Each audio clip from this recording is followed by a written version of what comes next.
Shalom, selamat sore Bapak Ibu Saudara yang dikasihi Tuhan Yesus Kristus. Hari ini kita kembali diberi kesempatan untuk merenungkan firman Tuhan, sebuah momen berharga di mana kita dapat menguatkan iman dan memperdalam hubungan kita dengannya. Saat kita berkumpul di hadapan Tuhan, mari kita membuka hati untuk mendengar suaranya. Firman Tuhan adalah pelita bagi kaki kita dan terang bagi jalan kita. Biarlah renungan hari ini membawa penghiburan, kekuatan, dan hikmat bagi kita semua. Mari kita bersama-sama tunduk dalam doa, menyerahkan waktu ini sepenuhnya ke dalam tangan Tuhan Yesus Kristus. Ya Bapa, kami memohon agar Engkau membuka hati dan pikiran kami, sehingga setiap kata yang kami dengar menjadi benih yang bertumbuh dalam hidup kami. Urapilah kami dengan Roh Kudus-Mu, sehingga kami dapat memahami, merenungkan, dan melakukannya dalam kehidupan kami sehari-hari. Di dalam nama Tuhan Yesus Kristus, kami berdoa dan mengucap syukur. Amin. Firman Tuhan sore ini terdapat di dalam 2 Korintus 4 ayat 8 dan 9, berkata demikian, "Dalam segala hal kami ditindas, namun tidak terjepit. Kami habis akal, namun tidak putus asa. Kami dianiaya, namun tidak ditinggalkan sendirian. Kami dihempaskan, namun tidak binasa." Ayat ini tidak hanya berbicara tentang bertahan, tetapi tentang hidup dengan iman.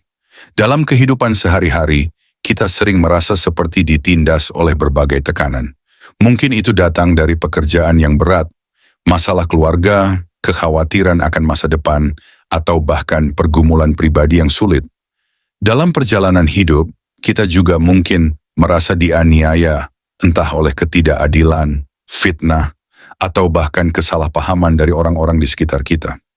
Saudara-saudari terkasih dalam Kristus, Nelson Mandela adalah salah satu tokoh dunia yang mencerminkan kebenaran ayat ini. Lahir dalam sistem apartheid di Afrika Selatan, ia menyaksikan dan mengalami ketidakadilan yang kejam sejak muda. Sebagai seorang pemimpin, ia memilih untuk berjuang melawan sistem yang menindas banyak orang. Namun, perjuangannya tidak mudah. Pada tahun 1962, Mandela ditangkap dan akhirnya dijatuhi hukuman penjara seumur hidup.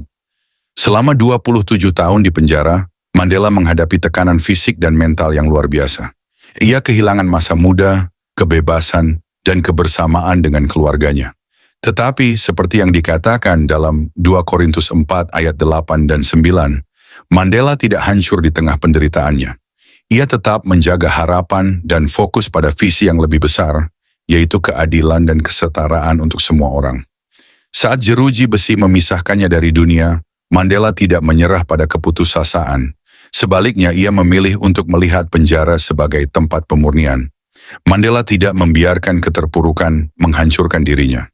Di tengah tekanan, ia belajar untuk memanfaatkan waktu dengan membaca Alkitab, menulis, dan memperkuat mentalitasnya.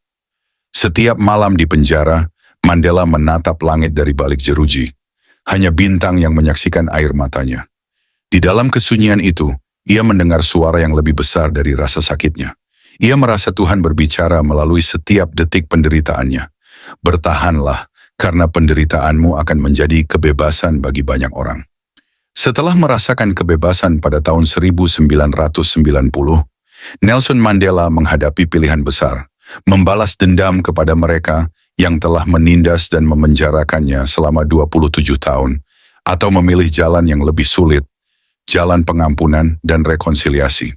Melalui sikapnya, Mandela menunjukkan kepada dunia bahwa kekuatan sejati bukanlah kemampuan untuk membalas dendam, melainkan keberanian untuk merangkul musuh dengan kasih dan pengertian. Ia meyakini bahwa keadilan sejati bukan tentang menghukum, melainkan tentang menciptakan kesetaraan, perdamaian, dan persatuan di tengah perbedaan. Saudara-saudari terkasih dalam Kristus, setiap dari kita pasti pernah merasakan betapa beratnya hidup ini, seolah-olah kita terperangkap dalam penjara yang tak kunjung selesai. Kita merasa seperti ditindas oleh banyak masalah yang datang silih berganti.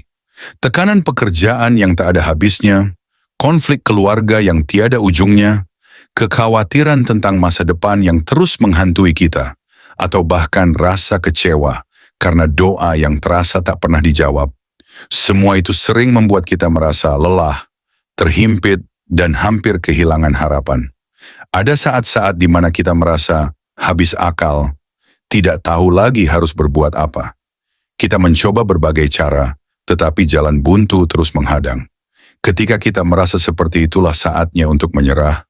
Firman Tuhan berkata dengan jelas, "Dalam segala hal kami ditindas, namun tidak terjepit. Kami habis akal, namun tidak putus asa." Meskipun kita merasa tertekan dan tidak tahu jalan keluar, Tuhan Yesus selalu memberi kita ruang untuk bernafas, untuk bertahan, dan tidak terjebak dalam keputusasaan. Kita mungkin tidak tahu bagaimana, tetapi Tuhan Yesus menyediakan caranya sendiri untuk memberikan kita harapan baru, bahkan ketika kita merasa tidak ada harapan. Tidak jarang kita juga merasa dianiaya oleh orang-orang di sekitar kita. Mungkin itu berupa fitnah, ketidakadilan, atau kesalahpahaman yang menyakitkan. Kita merasa seperti diserang tanpa alasan yang jelas atau diperlakukan tidak adil. Dalam kondisi seperti ini, kita bisa merasa sangat kesepian, bahkan ditinggalkan oleh semua orang. Namun, firman Tuhan mengingatkan kita bahwa kita tidak akan ditinggalkan sendirian.